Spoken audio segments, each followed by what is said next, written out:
Aduh, nih Legend Go 2 udah layar 144 Hz, masa main Red Dead Redemption 2 cuma bisa 50 FPS-an? Deh, siapa lu? Nggak perlu khawatir, gue punya solusinya nih. Ambil. Oh, ini solusinya nih.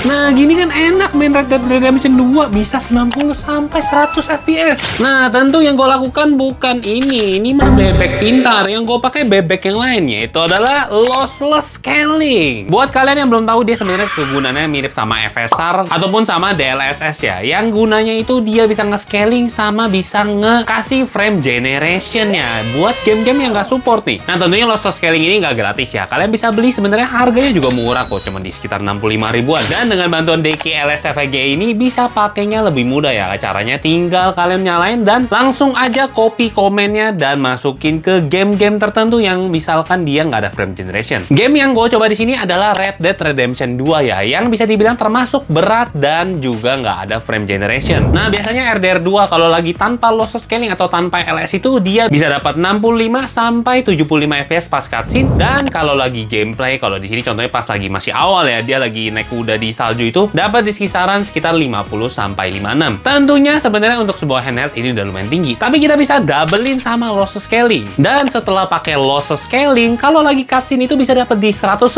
sampai 124 FPS. Dan kalau lagi gameplay di salju aja dia bisa dapat 91 sampai 98 FPS lah ya. Kadang-kadang masih nyetus 100 kok, tapi ini udah peningkatan yang sangat mantep ya. Apalagi main RDR di handheld bisa dapat 100 FPS itu udah sangat nikmat nih. Lalu lanjut main Trails Through Daybreak 2 ya. Pas nggak pakai LS itu dia dapetnya cuma di sekitaran 50 sampai 70 FPS-an. Dan kalau pakai lossless scaling bisa dapet di 95 sampai 120 FPS-an. Tapi tentunya pakai lossless scaling ini kalian nggak bisa pakai frame generation-nya menurut gue yang terlalu tinggi. Karena kalau kita udah pakai di 3X atau 4X itu kayak contoh di Trails Through Daybreak ini itu blurnya sangat kelihatan ya. Kalian bisa lihat sendiri kalau kita lagi putar-putar ini ada sedikit bebayang di sekitaran karakternya ya. Karena cara kerja LS sendiri juga dia pakai AI buat mempredik apa movement selanjutnya nih. Jadi memang agak kelihatan aneh kalau kita frame generation-nya terlalu tinggi. Dan kalau untuk beberapa game sebenarnya juga malah jadi aneh gitu. Contohnya di Final Fantasy Tactics ini kalau kita nyalain 3X, 4X itu malah kelihatannya lebih slow gitu.